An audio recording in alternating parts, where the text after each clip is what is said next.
Halo teman-teman semua, di sini kelompok 8 akan menjelaskan materi tentang permintaan dan penawaran agregatif.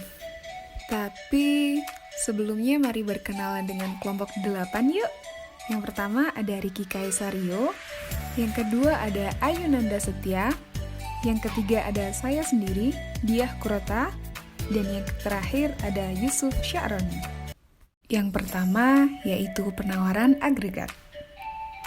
Apa sih penawaran agregat itu?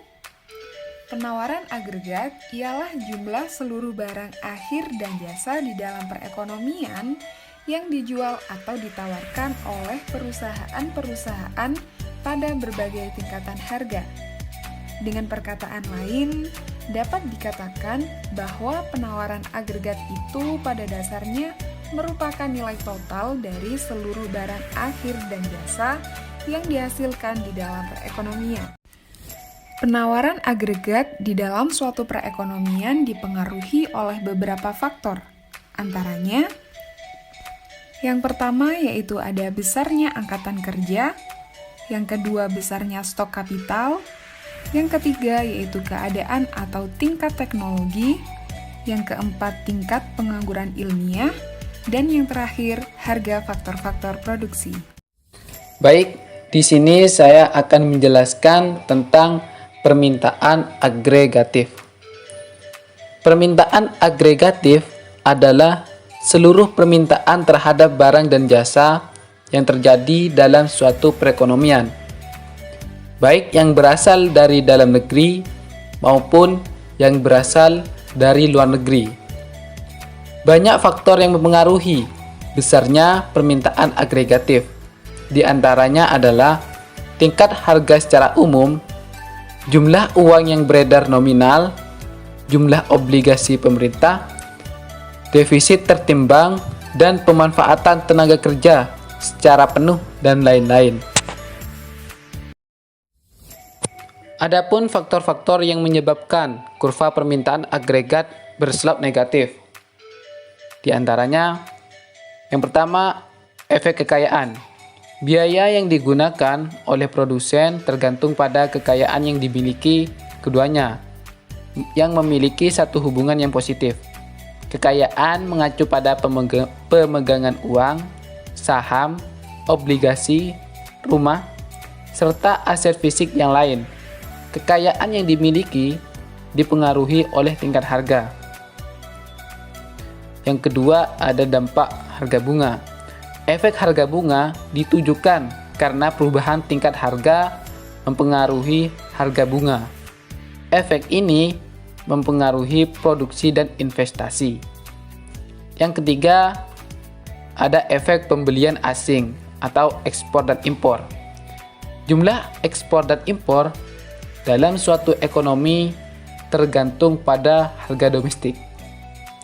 Kurva permintaan agregat ialah kurva yang menjelaskan hubungan antara jumlah output agregat yang diminta dengan tingkat harga ketika semua variabel lain dianggap konstan.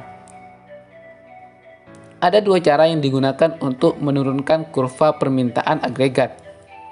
Pendekatan yang pertama dan yang paling sederhana adalah pendekatan teori. Jumlah uang di mana permintaan agregat ditentukan semata-mata oleh jumlah uang. Sementara pendekatan yang kedua didasarkan pada pengujian perilaku bagian-bagian komponen permintaan agregat seperti konsumsi, investasi, pengeluaran pemerintah, dan ekspor bersih. Selanjutnya ada inflasi.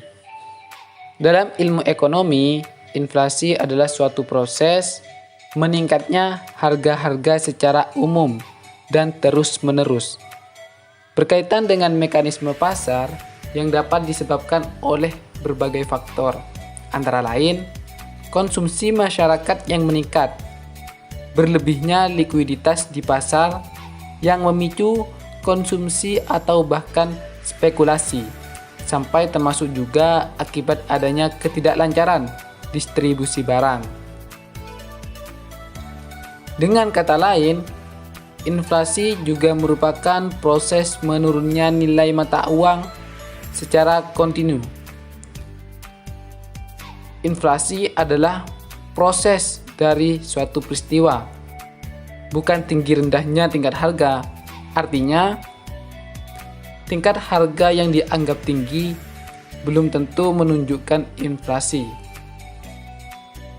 Inflasi adalah indikator untuk melihat tingkat perubahan dan dianggap terjadi jika proses kenaikan harga berlangsung secara terus-menerus dan saling mempengaruhi.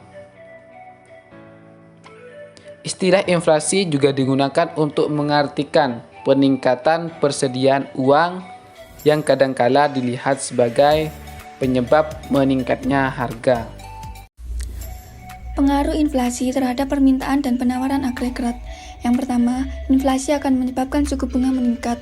Kenaikan suku bunga ini pertama-tama menyebabkan investasi turun, yang selanjutnya akan menurunkan permintaan agregat dan pendapatan nasional. Yang kedua, inflasi menyebabkan kemerosotan ekspor dan meningkatnya impor. Hal ini akan menyebabkan pengurangan ke atas permintaan agregat dan pendapatan nasional. Permintaan penawaran agregat dalam pandangan klasik. Model klasik didasarkan pada asumsi bahwa perekonomian beroperasi ibarat sebuah mekanisme yang dapat melakukan pengaturan, penyesuaian, atau koreksi secara otomatis, cenderung bergerak menuju kepada keseimbangan pada tingkat kesempatan kerja penuh. Mengenai faktor yang mempengaruhi permintaan agregat, menurut pandangan kaum klasik, secara aktual hanyalah faktor jumlah uang beredar. Kebijakan fiskal, perubahan di dalam pengeluaran pemerintah dan atau pajak, menurut kaum klasik tidak mempunyai pengaruh terhadap permintaan agregat dan output. Sedangkan menyangkut penawaran agregat, kaum klasik tidak membuat pembedaan antara kurva penawaran agregat jangka pendek dan kurva penawaran jangka panjang. Keseimbangan makroekonomi jangka panjang. Kedudukan RAS dapat ditentukan dengan melihat pada tingkat mana penggunaan tenaga kerja pada kesempatan kerja penuh tercapai, dan kemampuan tenaga kerja tersebut menciptakan produksi nasional dalam keadaan di mana teknologi dan faktor produksi lain adalah konstan. Kurva LRAS menggambarkan hubungan pendapatan nasional real dan tingkat harga dalam jangka panjang berbentuk tegak lurus di atas tingkat pendapatan nasional real pada kesempatan kerja. Baik, saya melanjutkan dari yang sebelumnya. Faktor yang mempengaruhi. Yang pertama, peningkatan pasokan tenaga kerja, dan yang kedua, perbaikan modal manusia, meningkatkan produktivitas tenaga kerja. Yang ketiga, peningkatan pasokan sumber daya alam, modal fisik, dan yang terakhir, kemajuan teknologi. Keseimbangan makroekonomi jangka pendek. Dalam jangka pendek, permintaan agregat AD maupun penawaran agregat AS dapat mengalami perubahan. Dan yang terakhir, faktor yang mempengaruhi. Yang pertama, harga input seperti upah, bahan baku, energi, dan input lainnya. Yang kedua, ekspektasi harga masa depan. Yang ketiga, pajak bisnis. Yang keempat, subsidi produksi. Yang kelima, apresiasi mata uang domestik. Yang keenam, pasokan tenaga kerja dan kualitasnya. Yang ketujuh, persediaan modal dan kualitasnya. Yang terakhir, teknologi.